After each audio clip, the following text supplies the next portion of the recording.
Hey, we're back with some modern playing Hardened scales. We're in the sewers, the 1-1. So we're gonna try to climb on out, have a good time. If we don't, still try to have a good time. That's what I'm here for. It's having fun, learning, and I am having fun, and I am learning. So I'm gonna say I'm accomplishing everything I've ever wanted and more. But here we go. Got ourselves an opponent, Mr. Fumiduki. It's probably rude for me to read out his name. It's probably rude. I shouldn't do, but it's not as if there's going to be any eyes on this video. You know, there's going to be maybe one viewer, probably my girlfriend. Like, it's not going to be anyone. No one's going to watch this stupid thing, so it doesn't really matter. We're clearly going to mulligan this hand. We're also going to mulligan this hand. Am I on the play? I'm on the draw? Is this better than 4? Probably? Oh, let's go to 4. That might have been better than 4. Sure. I'll keep this in. You got it. Inkmoth Nexus. I'm going to put Inkmoth Nexus on top because I'm going to try to convince my opponent we're playing Infect. It doesn't matter because he's playing Tron. But I get to do this now where, I get to play an Inkmoth Nexus and a Pendelhaven and then concede. And he'll think he's playing his Infect. Not that that matters, especially against Tron, but hey.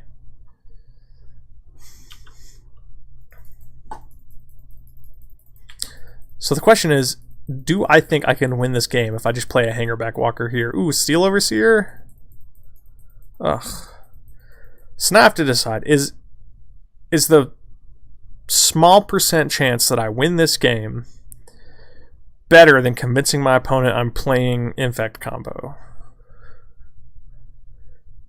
And I don't know. I don't think it is. I'm pretty sure it's better to just actually play my Steel Overseer and see if we can't win this one. How does Tron even sideboard against Infect? Like, what do they have? Like Nature's Claim, maybe? I don't think they bring that in just for Inkmoth. So it keeps the Nature's Claims out of his deck, probably, if I just concede right now. Right? They have... I'm trying to think if they have any kind of anything. Oh, I guess he probably doesn't bring in a bunch of Worm Coils if he thinks I'm on Infect. Or like Thrag Tusks, he leaves those out too. So maybe it's worth just conceding here, or just saying go. Because, obviously, he's going to Karn me. I'm going to play the Steel Overseer, and he's going to play Karn and minus on it. And I'm going to concede. But maybe he just doesn't have anything. Like, maybe he doesn't have anything to cast, and I can just play a Steel Overseer, and it'll be good. To me, that information, the misinformation is worth almost nothing. Like, it's worth very little, but I think I'm very unlikely to win this game. But we'll just play the Steel Overseer and see if he's got it. Make him have it, But yeah, that would have been cute. The Inkmoth Pendelhaven put me on Infect, make him sideboard wrong.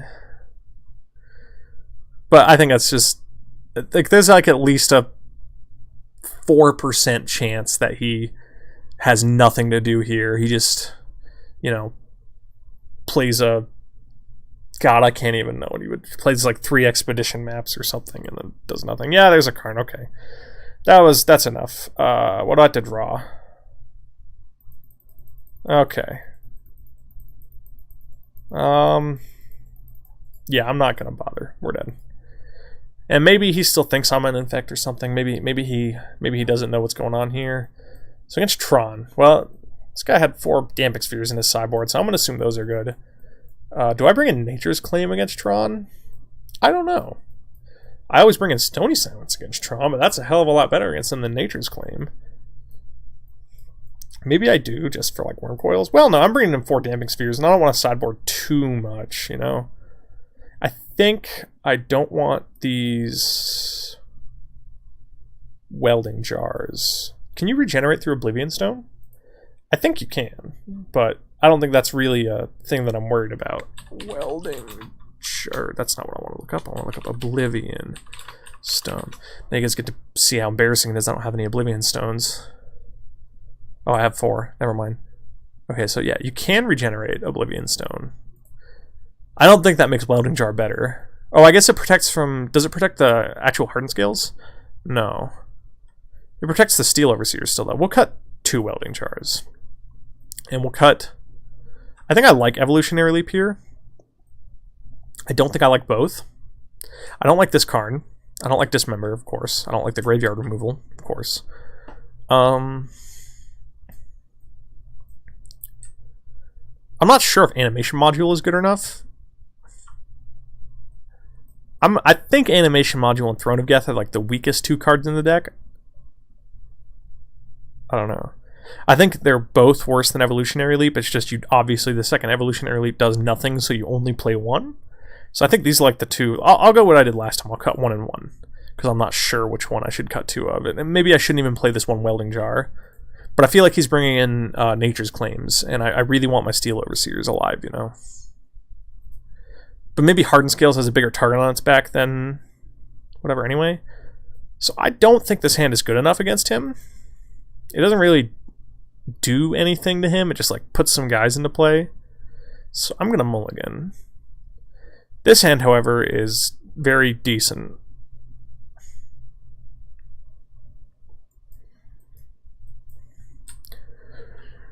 It's a bit of a shame that I don't have an Ancient Stirrings or a, what's the other card? Damping Sphere. It's the one that you get off the Ancient Stirrings. But, you know, that's fine with me. I got a fine functional hand. I'm not too greedy. I don't think Inkmoth is particularly good here. Maybe I just want the land, though, so I can have a good turn 3. No, I'm just going to bottom it. And we're going to lead off Hardened Scales because, I mean, of course, that's the whole point. You don't play this deck to not play Hardened Scales the second you can. Oh, goddamn 0 things making my F8 not work. It's going to give me an aneurysm. Okay, so it's got a power plant and a map. Oh, no, it's a sphere. Sorry. I just figured it was a map because it's always a map. We are going to play... Do I play Ravager or Ballista? I don't know. I think I play Ballista because I have 2 of them, so it's more disposable. Because I honestly don't care which one's first. I don't think I do, at least. And so I think it's better to play the one that I have 2 of in case he blows it up for some reason. And then next turn I'm going to play the other one. So we'll see.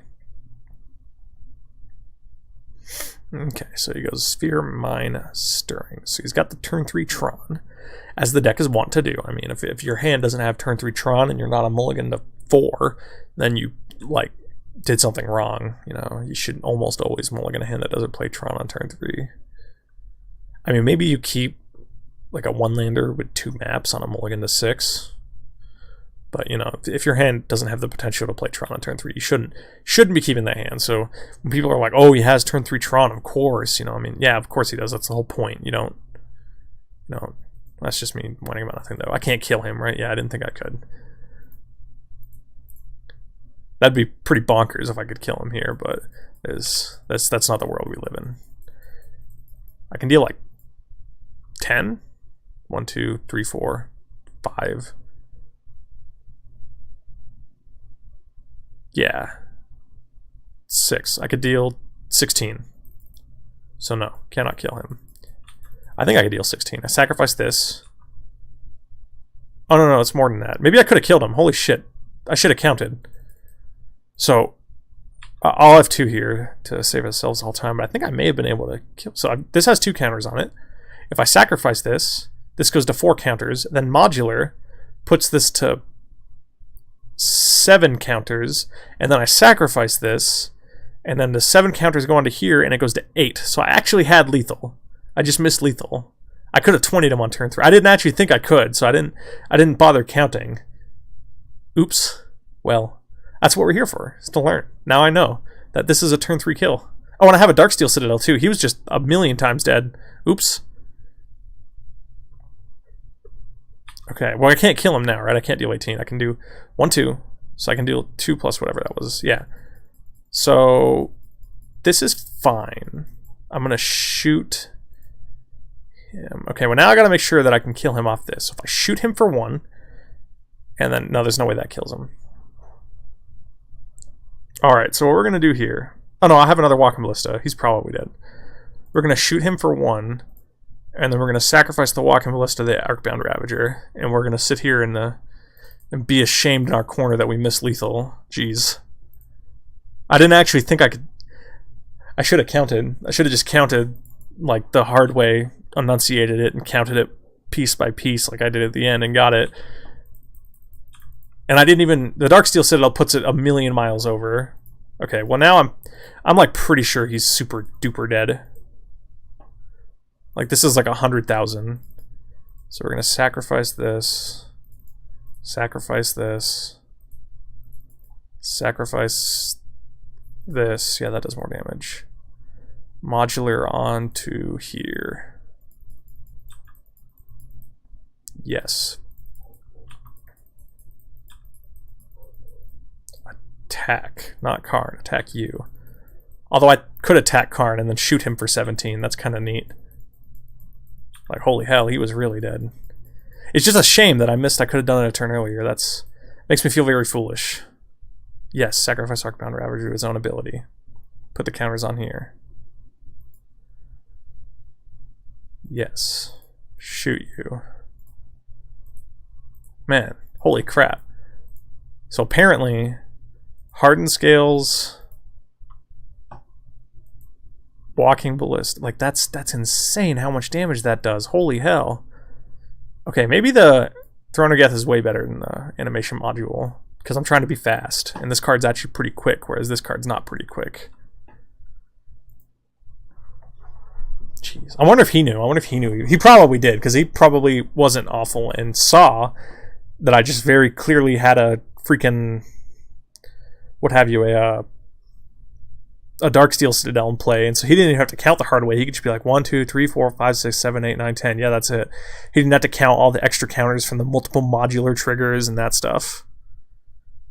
Okay, so I almost clicked mulligan. That would have been really bad. This hand's great, but I was just like in a trance thinking about how bad I am missing the 20 last turn or last game. So we're gonna Ancient Stirrings here. I can't play Mox Opal and use it on turn 1, so we're going to play Ancient Stirrings. And Arcbound Ravager is pretty good, but I think I'm just going to take Damping Sphere. I just don't... Damping Sphere just makes it really hard for him to do stuff.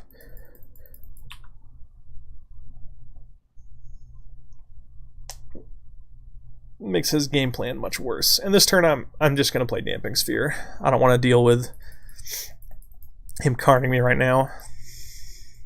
This might be wrong. It's potentially really bad. I should just be trying to be really aggressive, but it doesn't really change the... It gives me like one less of these activations, but it doesn't really change the amount of things I'm gonna have him play that much. Well, I guess it does, because I have 3 things to play, but before I drew this, like... I can play both of these next turn off the Mox Opal, right? So having the Damping Sphere now doesn't change. I can play both of these and have both of them play next turn. It just makes them have Summoning Sickness. This one has Summoning Sickness an extra turn. But since I drew this, I could have had all 3 in play. But I still think I played just the Damping Sphere just to, you know, I don't want him to just play a Karn on this turn. That would be much harder to beat than what he's doing here. And not a lot of colorless things deal with Damping Sphere. Other than, well, I guess Oblivion Stone does, but Oblivion Stone is a ways away before you can play that with a Damping Sphere and play and use it. Okay, you got an Ulamog, which is... Actually, I've had Ulamogs cast against me with Damping Spheres in play many times, but it's probably not going to happen here. So we're going to play... Oh, I have a Damping Sphere now. Jesus Christ, I'm so stupid. I can't play both of these now. I mean, I still would have played Damping Sphere, but I probably should have realized that beforehand. So I guess I just play... Is it better to... Jeez, I don't know. Is it better to... Oh no, I can't play one of these for 2. I can only play one thing that costs 3. I was thinking like, well, since I can only play one spell, I might as well play this for 4 and get 2 counters on it, but I can actually only play one thing here because I played a Mox Opal too.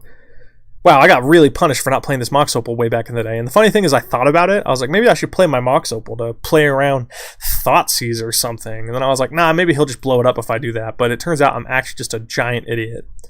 Fortunately, it didn't punish me too bad here. I could have played one of these on 2 counters instead of just this, but I think I would have still just played just this.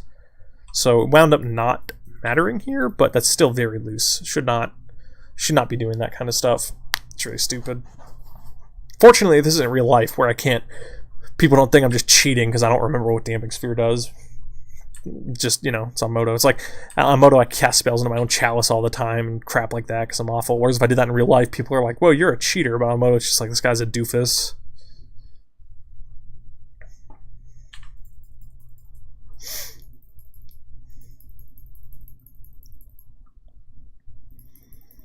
Alright, so this turn I had to draw a mana source to play 2 things. God damn, Damping Sphere is such a pain in the ass.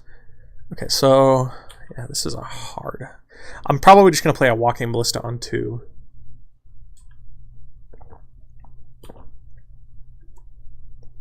Okay, well I drew a mana source, so now I'm going to play 2 things. I'm going to play Ravager, Walking Ballista.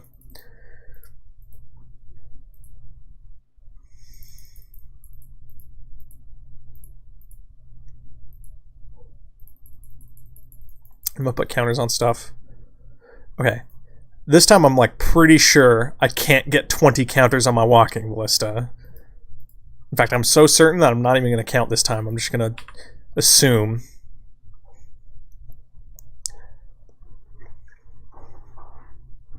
But he's probably dead. I can probably deal 20 this turn between the Throne of Geth and all the other crap. Okay. Can he play Ulamog? No, he only has 1 Urza's Tower.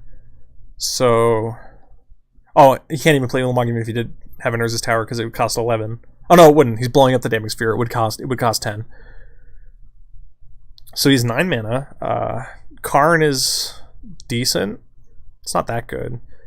Ugin's... Oblivion Stone. Of course. Yeah, that's good. That's about the Nutter Butters. Alright, well I guess I deal some damage to him. Sacrifice this. Sacrifice this.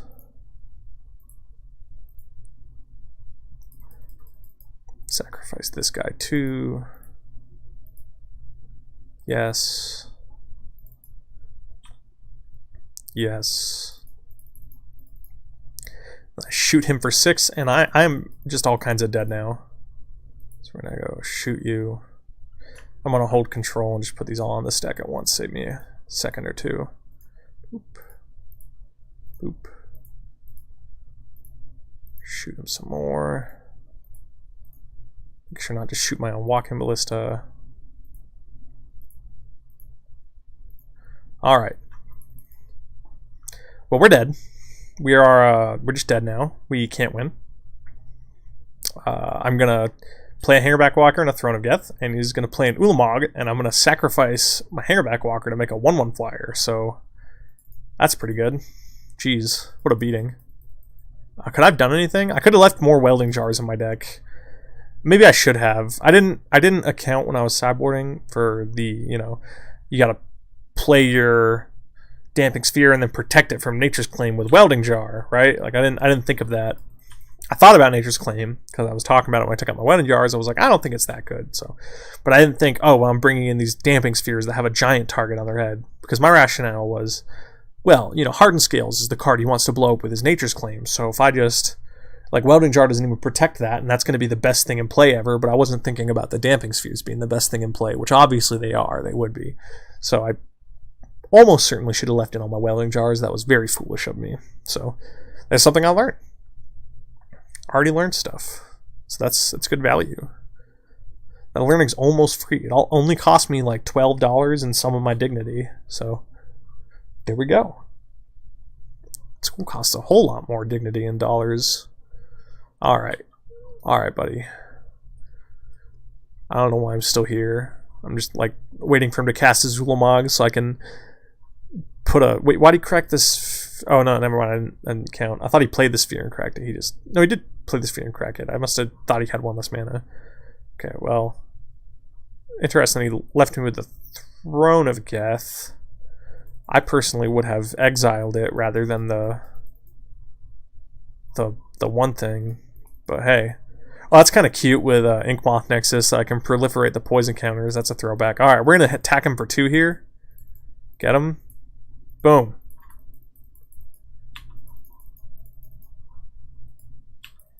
Look at this. How's he going to beat that? He's at 12.